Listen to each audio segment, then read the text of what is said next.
Vamos colocar aqui a nossa aula, né? O que nós vamos falar hoje? Hoje nós vamos tratar agora da parte das disposições criminais do Estatuto do Desarmamento. Tudo bem? Então, nós vamos falar aí das disposições criminais do Estatuto do Desarmamento. Pelo que eu me recordo, na aula passada,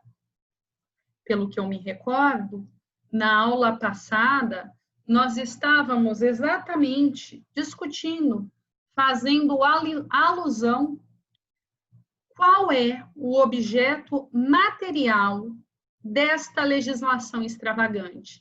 E aí nós conversamos que, em que pese, a gente lembre sempre da palavra arma, a gente fala em olhe cada dispositivo.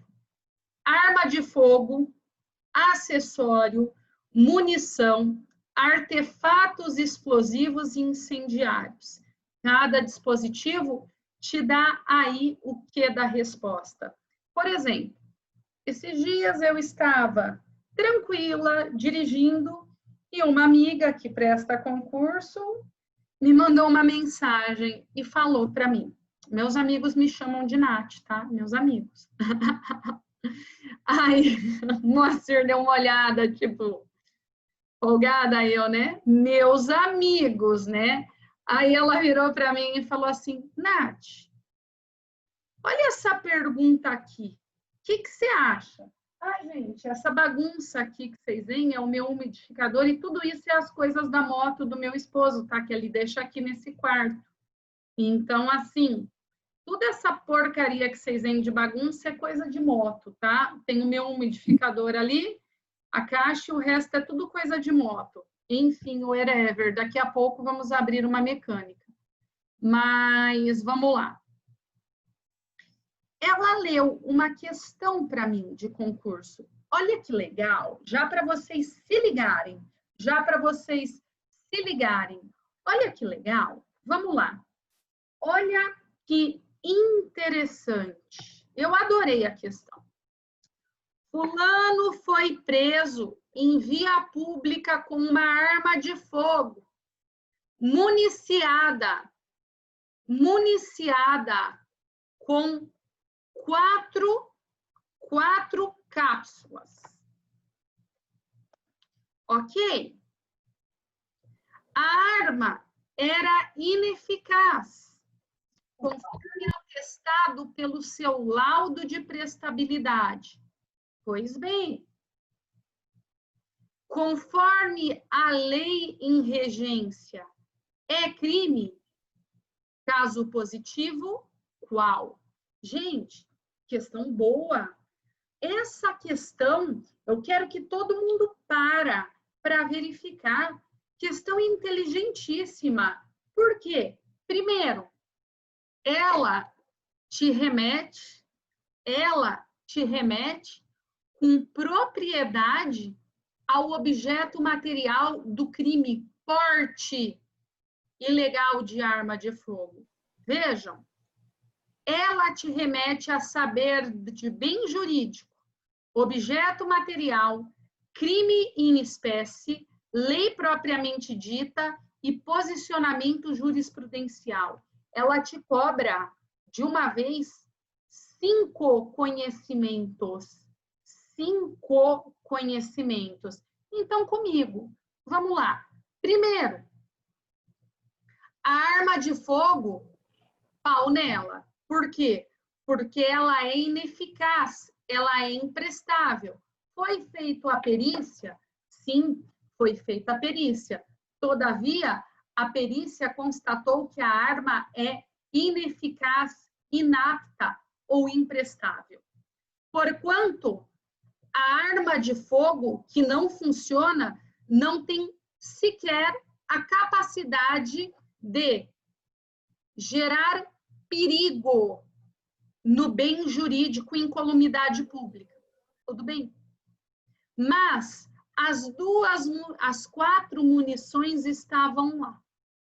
Opa, o objeto material do crime porte ilegal de arma de fogo, ele não se resume à arma propriamente dita, mas também à munição.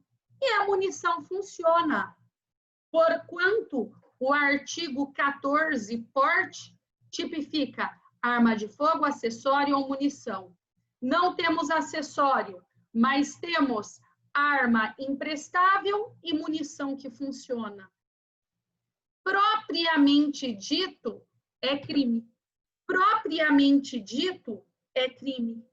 E aí, cuidado, em que pese seja crime pela lei, a questão te perguntou sobre a lei, é crime. Todavia, se a questão lhe perguntasse sobre o posicionamento da jurisprudência, a minha resposta seria outra. A jurisprudência vem entendendo que pequenina quantidade de munição, desacompanhada de outros indicativos de criminalidade, só a munição por si só, em pequenina quantidade, é insignificante, porquanto, pela lei, tipificação do artigo 14, a questão te perguntou da lei, não te perguntou da jurisprudência. Se a questão perguntasse sobre a jurisprudência, você responderia fato atípico, porque a pequena quantidade de munição, por si só, sem outro indicativo de criminalidade, não é capaz de gerar nem ao menos o perigo abstrato, incolumidade pública, bem jurídico tutelado. Porquanto, vejam, questão interessantíssima, que denota se você é inteligente. Tá bom? Beleza? Ótimo. Vamos lá, quem é feliz, André? Quem é feliz? Marido da senhora por ter moto.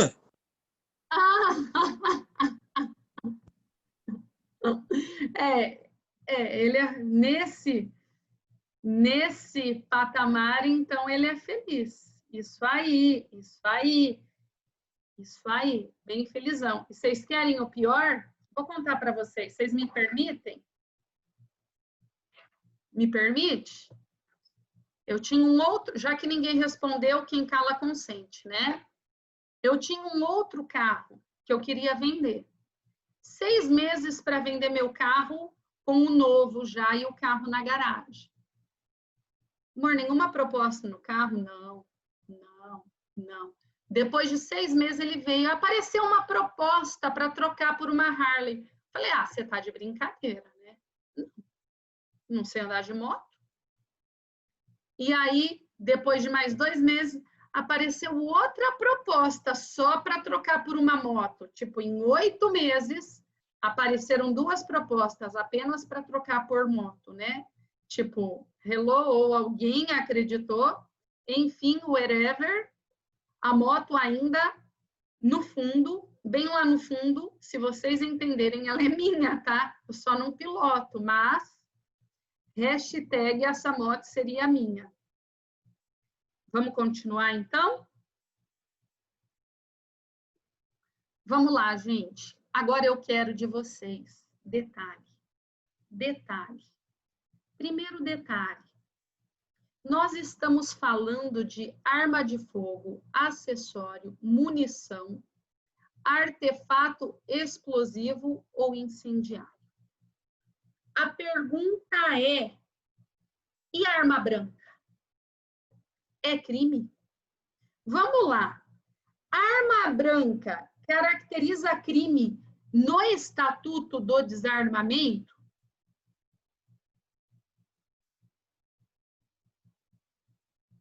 Caracteriza crime? Óbvio que não. Arma branca é aquela que não tem a característica de expelir por meio de combustão projéteis. Exemplo, uma faca. Exemplo, uma espada. Exemplo, uma estrela ninja. Exemplo, o punhal. E outros exemplos.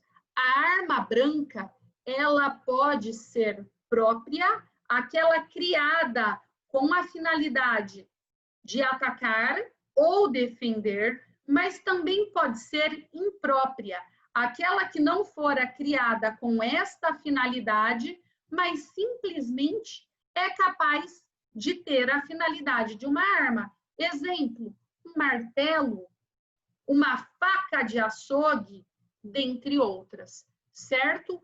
Obviamente que, exemplo de outra arma imprópria, uma foice, mas aí a pergunta é, a arma branca não tem previsão no estatuto? Negativo. O estatuto lida com arma de fogo, acessório, munição, artefato explosivo ou incendiário. Tá bom, professora, mas e a arma branca? Há algum crime? Há algum crime? E esta resposta é um pouquinho complexa. Sabe por quê? Porque, olhem, nós temos a denominada... Tá aparecendo eu no vídeo? Como que tá? Tá aparecendo professora mesmo. Tá aparecendo eu? Tá bom, é que eu tava abrindo aqui, mas vamos que vamos. Ó, eu quero que vocês prestem atenção comigo. Vamos lá.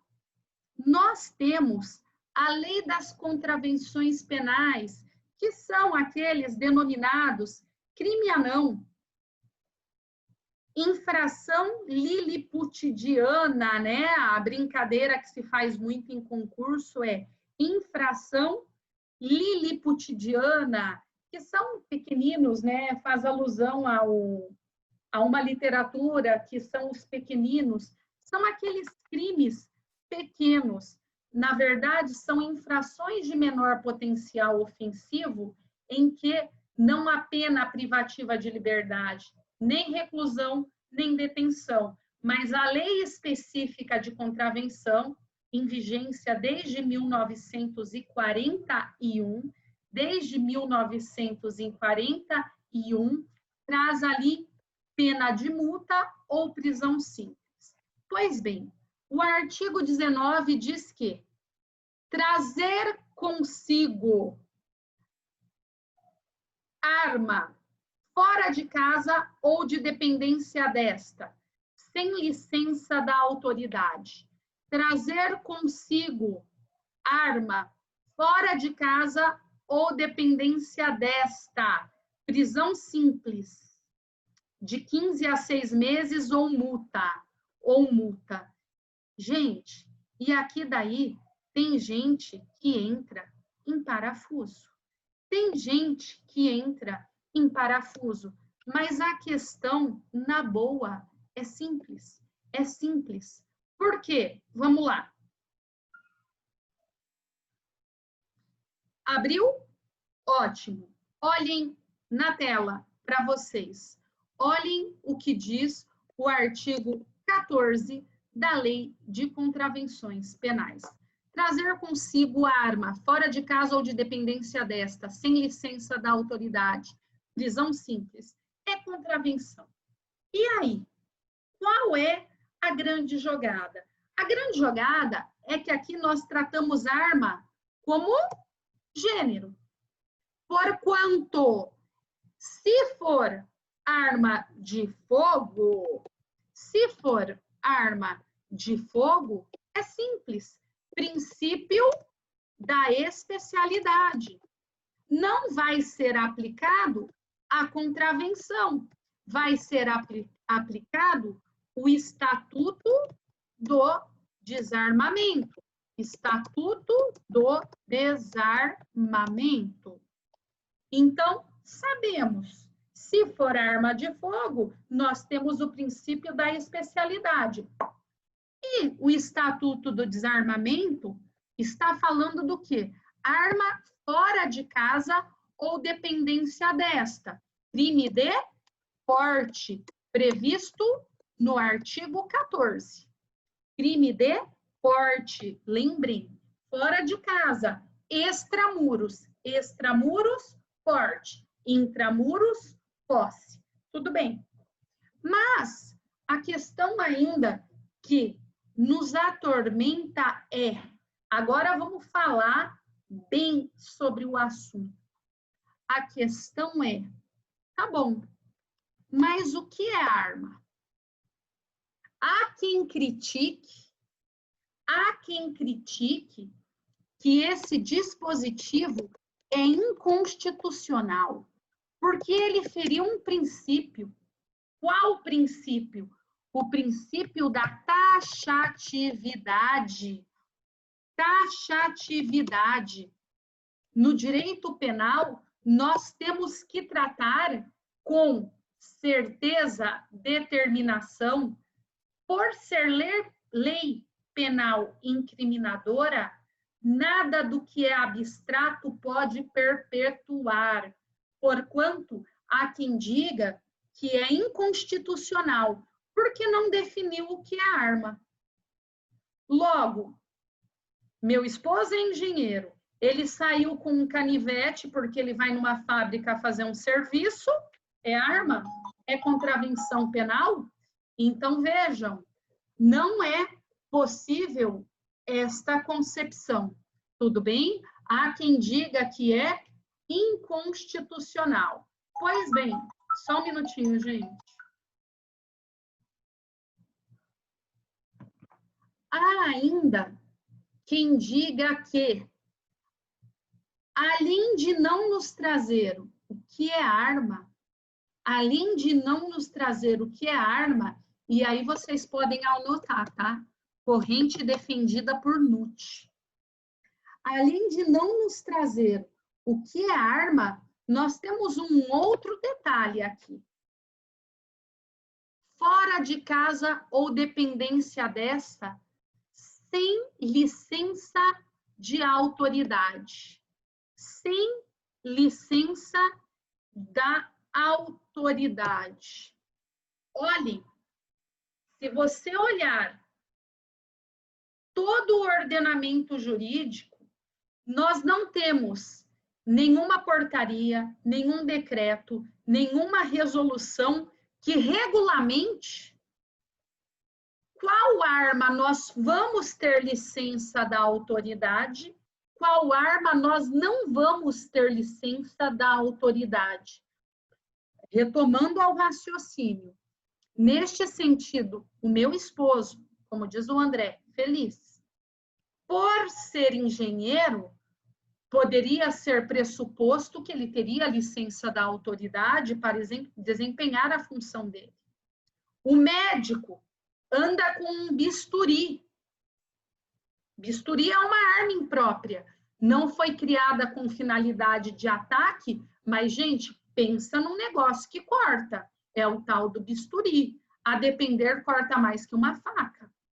Então, neste sentido, vejam, exatamente por não haver o regramento do que é a licença da autoridade, nunca tendo sido a matéria legislada ou até mesmo regulamentada, poderia ser legislada pela lei federal ou regulamentada pela administração pública como lei em sentido amplo, mas nunca houve, porquanto há quem diga que, não havendo uma disposição específica do que é arma e ainda não havendo nenhum regramento do que seria a licença da autoridade, Nutt defende ser inconstitucional, não podendo persistir.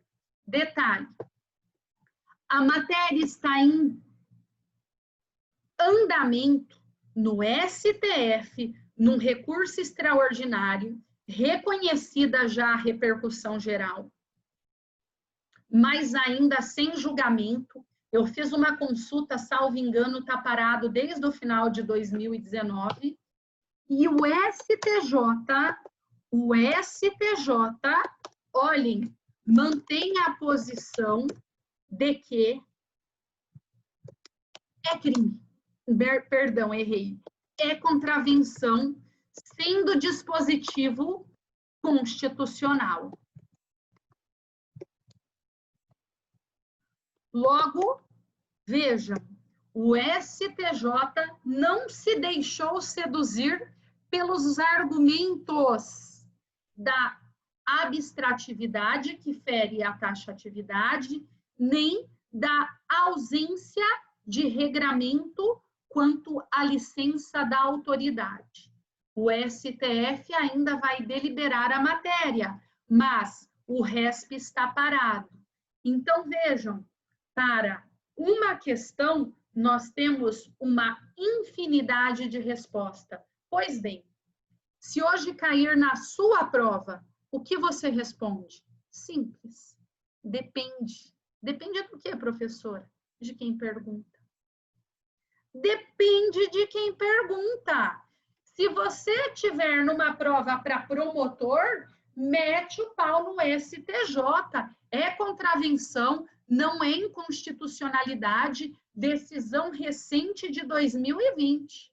Se você está para uma prova para a Defensoria Pública, mete o pau. NUT, sem licença, fere taxatividade e etc.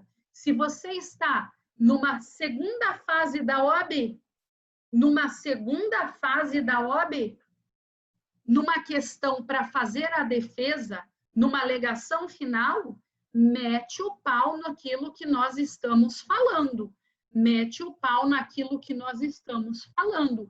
Faça uma defesa. Tudo bem? Então, vejam, para uma única pergunta, nós temos uma infinidade de resposta. Vou continuar, então. Pois bem, então, o que nós já vimos até agora?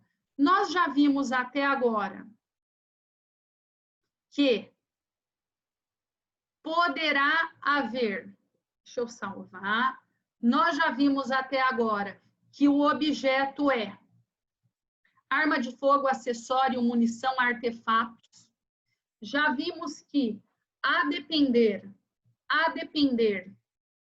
do tipo penal, você vai ter que ver se a figura delitiva tutelou todas ou não. Já vimos que a arma de fogo, o acessório ou a munição são submetidos a um laudo para constatar a sua prestabilidade, é o laudo de prestabilidade. Já verificamos que arma branca é questionável se subsume na contravenção penal ou não. Mas, enfim, agora, feito esses esclarecimentos preliminares, nós vamos para a segunda parte da aula. Só a título de curiosidade, eu não sei se já falei para vocês, acredito eu que já, mas a título de curiosidade, como que nós podemos fazer a defesa de uma arma quebrada? Numa arma quebrada, nós vamos falar que, eu acho que eu já falei isso para vocês, mas é crime impossível por absoluta impropriedade do objeto. A arma não funciona. Tudo bem? A arma não funciona. Artigo 17 do Código Penal. Artigo 17 do Código Penal. Agora, tá aqui. Só um pouquinho, vamos para a segunda parte da aula. Só estou achando aqui. Pronto. Vamos lá. Vamos lá. Ô, cacete, deixa eu só me...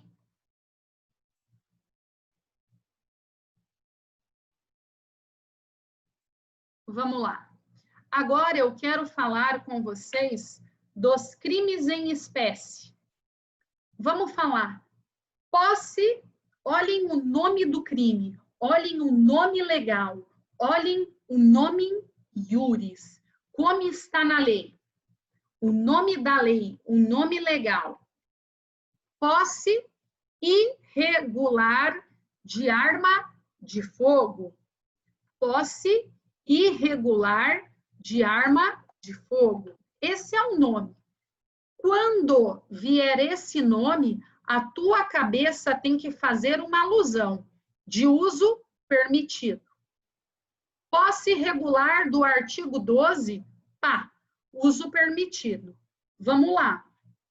Possuir ou manter sob sua guarda arma de fogo, acessório ou munição de uso permitido. Então, qual o objeto material sobre o que recai a conduta? Arma de fogo, acessório ou munição de uso permitido. Vamos grifar. Arma de fogo, acessório ou munição de uso permitido.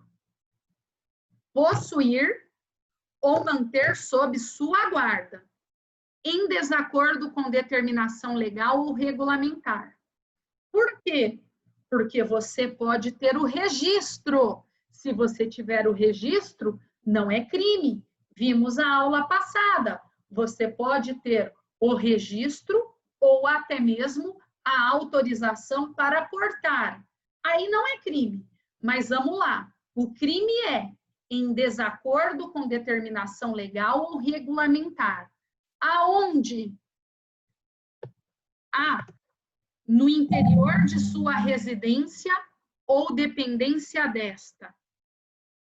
Ou no seu local de trabalho, desde que seja o titular ou o responsável legal do estabelecimento ou da empresa. Pois bem, o crime, então, é fácil, mas vamos com calma. Primeira coisa, primeira pergunta, vamos na ordem. Primeira pergunta que eu quero trazer com vocês. A pena, é importante saber a pena. 1 a 3 anos e multa. 1 a 3 anos e multa. Vejam, você possuir ou guardar uma arma de fogo na sua residência ou no seu local de trabalho em que você é o proprietário ou gerente, tem uma pena muito pequenina, 1 a 3 anos. Ou seja, esta pena admite fiança até mesmo pelo delegado. Tudo bem? O artigo 311, falando em processo penal, ele admite fiança até mesmo pelo delegado. É uma peculiaridade. Em que pese nós ainda não tivemos processo penal, eu já falo isso para vocês. Outra coisa, a lei foi clara, de uso permitido, porque se for de uso restrito ou proibido, não vai estar no artigo 12. Olhem, vai estar no artigo 16. Qual a diferença? A pena é bem maior. É hediondo. Hoje é hediondo. Então, a pena é bem maior. Hoje, versa sobre crime hediondo. Então, vejam, o artigo 12, arma de fogo, acessório ou munição. Não fez alusão a artefato explosivo ou incendiário, temos uma pena pequenina, 1 a 3 anos, ao passo que nos autoriza fiança, até mesmo pelo delegado, quando da lavratura do auto de prisão em flagrante. E mais, nós ainda temos a especialidade de ser de uso permitido. Tudo bem, tudo bem. Feita essas considerações, a primeira pergunta vocês já sabem. Qual é o bem jurídico tutelado? Qual é o bem jurídico tutelado? Simples. Bem jurídico tutelado é o mesmo do que nós falamos até agora. Crime de perigo abstrato. Quando você tem uma arma de fogo, um acessório ou munição, o legislador quer coibir embrionariamente um perigo que pode virar concreto. Então, é crime de perigo abstrato, incolumidade pública. Há algum outro bem jurídico tutelado? Neste tipo penal, não. Neste dispositivo penal, não. Então, há um único bem jurídico, incolumidade pública. Segunda pergunta. Quem é o sujeito? Quem é o sujeito ativo e passivo desse crime? Simples. Sujeito ativo.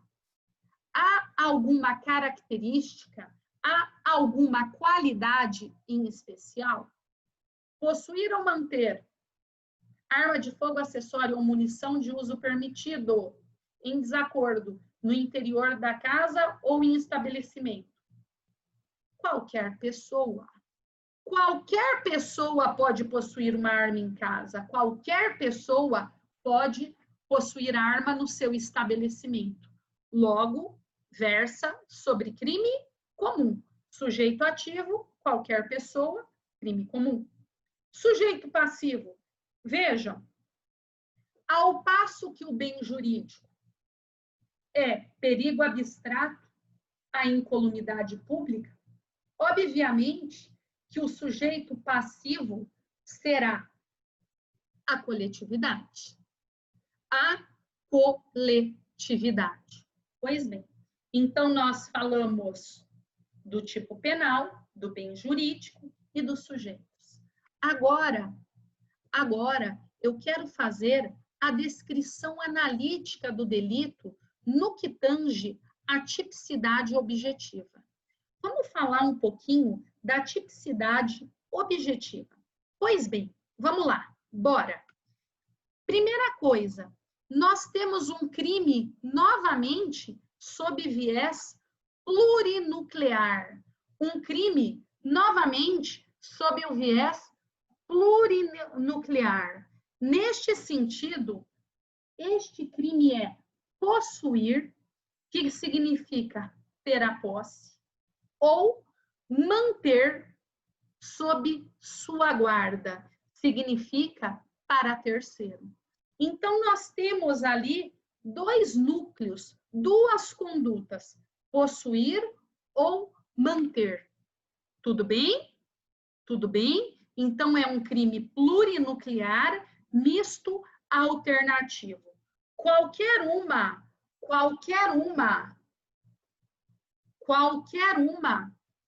das condutas é suficiente para caracterizar o delito. Professora, qual a importância disso? Vou falar para vocês. É muito comum que pessoas sejam flagradas dentro da sua casa com arma de fogo. E aí? Aí ela vai para a delegacia. Delegado malandro chega lá e fala: mas você vai assumir o BO? Você vai assumir o BO ou você vai falar de quem é a arma? Não, mas não era minha. Eu sei, você só estava com essa arma na sua casa. De quem é a arma? Gente, vejam. Olhem, eu estou brincando, mas é sério. O fato da arma ser de propriedade de terceiro e você estar guardando na tua casa também caracteriza delito.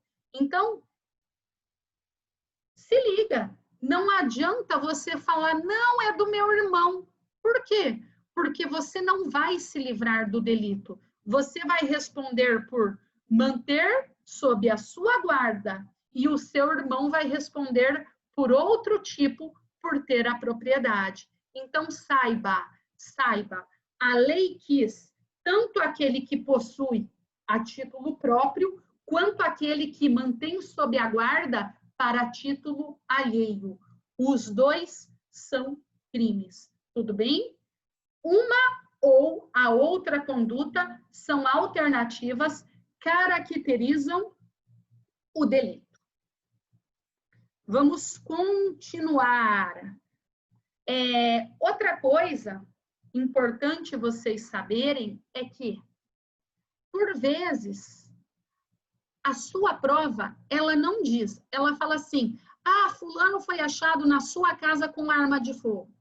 Se ela nada falar, você vai pelo nome legal, pelo nome in iuris, e joga que é arma de uso permitido. É artigo 12. Esta é a praxe dos concursos. Por quê? Porque aqui, ó, o nome falou, posse irregular de arma de fogo. artigo 12.